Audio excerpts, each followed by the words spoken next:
ময়ো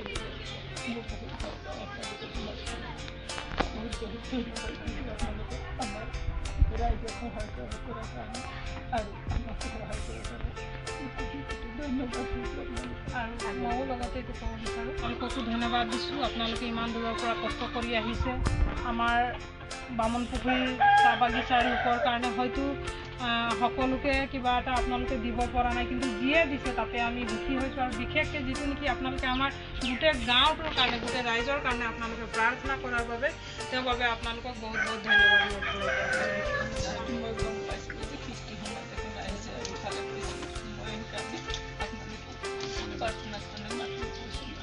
ভাল লাগিলে আপোনালোকক আমি পাবলৈ টাৰ্গেট কৰি আহিছোঁ, প্ৰাৰ্থনা কৰি আহিছোঁ সেই পৰিয়ালটোক যেন আমি লগ পাওঁ।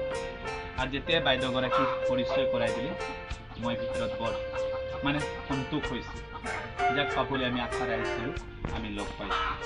তো সেয়ে আজি আপোনালোকৰ এটা পুত্ৰ যদিও হেৰাই গৈছে, ভাবিলক মই আজি বহুত পাইছোঁ। হয়, আপোনালোকৰ পুত্ৰ বুলি আমাক ভাবিলে। আৰু এদিনাখন এনে এটা পৰিস্থিতি হ'লে এজন ব্যক্তিৰ জীৱনত, তেওঁৰ ল'ৰা ছোৱালীবিলাক আছিলে আৰু বহুত গাই গৰু ধন সম্পত্তি আছিলে। অকস্মিত তেনেকুৱা এটা বতাহৰ নিচিনা মানে ৰোগ আহিলে না, মানে কি বুলি কৈছোঁ, বতাহৰ নিচিনা এটা ৰোগ আহিলে, যেনে COVID-19 সময়ত হৈছিল না। তো এনে প্ৰকাৰে এটা ভাইৰাছৰ নিচিনা আহিলে আৰু কি হ'লে 1 ছেকেণ্ডৰ ভিতৰতেই তেওঁৰ যিমান গাই গৰু চব মৰি গ'ল, লগতে তেওঁৰ ল'ৰা ছোৱালী যিমান আছিলে চব মৰি গ'ল। তেতিয়া বাপেকে কৈছিল ঈশ্বৰে দিছিলে, ঈশ্বৰে লৈ গৈছিলে, ঈশ্বৰৰ নাম ধন্য হওক। মোক তেওঁহে দিছিলে, তাৰ কাৰণে মই পাইছিলোঁ। এই ল'ৰা ছোৱালীবিলাক তেওঁ দিছিলে, পাইছিলোঁ। গাই গৰু মেৰ ছাগলী যিমান মোৰ ঘৰত আছিলে চব তেওঁ দিছিলে, মই পাইছিলোঁ। কিন্তু তেওঁৰ ইচ্ছা হ'ল লৈ গ'ল। ঈশ্বৰক তেওঁ নুদুখিলে, কেতিয়াও নকলে কিয় মোৰ পৰা তুমি মাৰি লৈ গ'লা, কিয় তুমি মোৰ পৰা আঁতৰাই লৈ গ'লা। কোনো ঈশ্বৰক নকলে, তেওঁ খালি কলে ঈশ্বৰে দিলে আৰু ঈশ্বৰে লৈ গ'ল, ঈশ্বৰৰ নাম ধন্য হওক। আৰু তেওঁ কাল কৰ্মে সদায় ঈশ্বৰৰ ওচৰত প্ৰাৰ্থনা কৰি থাকিলে, শেষত প্ৰাৰ্থনা কৰি থাকোঁতে এইটো সচেতনৰ পৰীক্ষা আছিলে। ল'ৰা ছোৱালীবিলাক যদিও তেওঁৰ মৃত্যু হৈ গ'ল, তেওঁৰ গাই গৰু ধন সম্পত্তি সকলো নষ্ট হৈ গ'ল, তেওঁ সদায় প্ৰাৰ্থনা কৰি আছিলে ঈশ্বৰৰ ওচৰত, ঈশ্বৰক ধন্যবাদ দি প্ৰাৰ্থনা কৰি আছিলে। ঈশ্বৰত যে তেওঁ লাগি আছিলে, শয়তানে আকৌ তেওঁৰ জীৱনত কি কাম কৰিলে জানে, গোটেই শৰীৰটোত ঘাঁৰে পৰিপূৰ্ণ কৰি দিলে। এনেকৈ শয়তানে তেওঁক হাত দিব পৰা নাই প্ৰাণটোত। তেতিয়া ঈশ্বৰে তেওঁক সুধিছে শয়তানজনক, হে শয়তান তুমি ক'ৰ পৰা আহিছা? তেওঁ কৈছে গোটেই মই পৃথিৱীখন ভ্ৰমণ কৰি আহিলোঁ, একজন এনে প্ৰকাৰ সৰল ধাৰ্মিক আৰু ঈশ্বৰৰ ভক্তক মই বিচাৰি নাপালো, এওঁ তোমাৰ ভক্তৰ কাৰণে নষ্ট কৰিবলৈ আহিছে। তেতিয়া কৈছে ঈশ্বৰে তুমি তেওঁৰ শৰীৰটোক চুব পাৰিবা, প্ৰাণটো মই দিয়া, তুমি টাচ কৰিব নোৱাৰা। তেতিয়া ঈশ্বৰক খেদিলে কৈছে। আৰু শেষত ঈশ্বৰে তেওঁলোকৰ জীৱনত কি কৰিলে কৈছে, বাইবেলত লিখা আছে, ইউ পুস্তকত আমাৰ লিখা আছে, তেওঁলোকক দুয়োজনক কৈছে বৃদ্ধ অৱস্থাত আছিল, বৃদ্ধৰ পৰা তেওঁলোকৰ ডেকা আৰু যুৱতী বনাই দিলে, যৌৱন কালত পৰিৱৰ্তন কৰিলে কৈছে।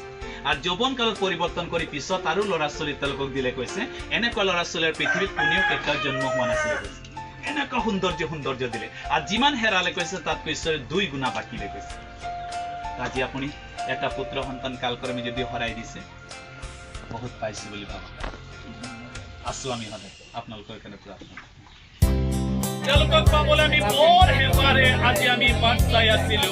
অ প্ৰভু, আজি তেওঁলোকৰ ওচৰলৈকে যে আপুনি আনি পোৱালে আৰু তেওঁলোকক যে আপুনি আমাক পাবলৈকে দিলে, তাৰ কাৰণে আপোনাক মই ধন্যবাদ কৰিছো।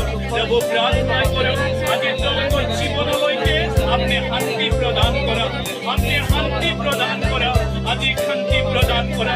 আজি এজন পিতৃ হৈ, এজন মাতৃ হৈ প্ৰভু আজি তেওঁলোকে সান্তনা লাভ কৰিব পৰা নাই। অ প্ৰভু, আপুনি তেওঁলোকৰ জীৱনলৈকে শান্তিৰ আত্মা প্ৰদান কৰিবা, শান্তিৰ আত্মা প্ৰদান কৰিবা। কিয়নো আপুনি কৈছে মোৰ শান্তি মই তোমালোকক দিম, জগতে যেনেকৈ দিয়ে তেনেকৈ নিদিওঁ, তোমালোকৰ হৃদয় ব্যাকুল আৰু ভয়াতুৰী নহওক। প্ৰভু যীশু খ্ৰীষ্ট মই প্ৰাৰ্থনা কৰিছো, আপুনি তেওঁলোকৰ জীৱনলৈকে আপুনি শান্তি প্ৰদান কৰে। প্ৰভু, প্ৰাৰ্থনা কৰোঁ আজি তেওঁলোকক আপুনি কীৰ্তি স্বৰূপে, উপহাস স্বৰূপে আপুনি তেওঁলোকৰ মাজত দিয়া এই পুত্ৰ সন্তানক যদিও প্ৰভু তেওঁলোকে আজি হৰাই দিলে, প্ৰভু তেওঁলোকৰ চকুৰ পৰা আজি আঁতৰ হৈ গ'ল। অ প্ৰভু, তেওঁলোকৰ পৰা আজি যদিও আঁতৰ হৈ গ'ল, প্ৰভু তেওঁৰ আত্মা প্ৰত্যেকটো সন্তানৰ আত্মা প্ৰত্যেকটো অজৰ আৰু অমৰ হৈ থাকিব। এই আমি প্ৰাৰ্থনা কৰিছো। অ প্ৰভু, আজি মাতৃ যি গৰ্ভত লওঁতা মাতৃ, আজি জন্ম দিওঁতা মাতৃৰ পৰা যদিও তেওঁ আঁতৰি গ'ল, কিন্তু একদিন যে এই মাতৃ আৰু পিতৃ এই সন্তানৰ সৈতে প্ৰভু দেখা সাক্ষা হ'বলৈকে পাব, এনে আপোনাৰ পবিত্ৰ নামত মই প্ৰাৰ্থনা উৎসৰ্গিত কৰিছো।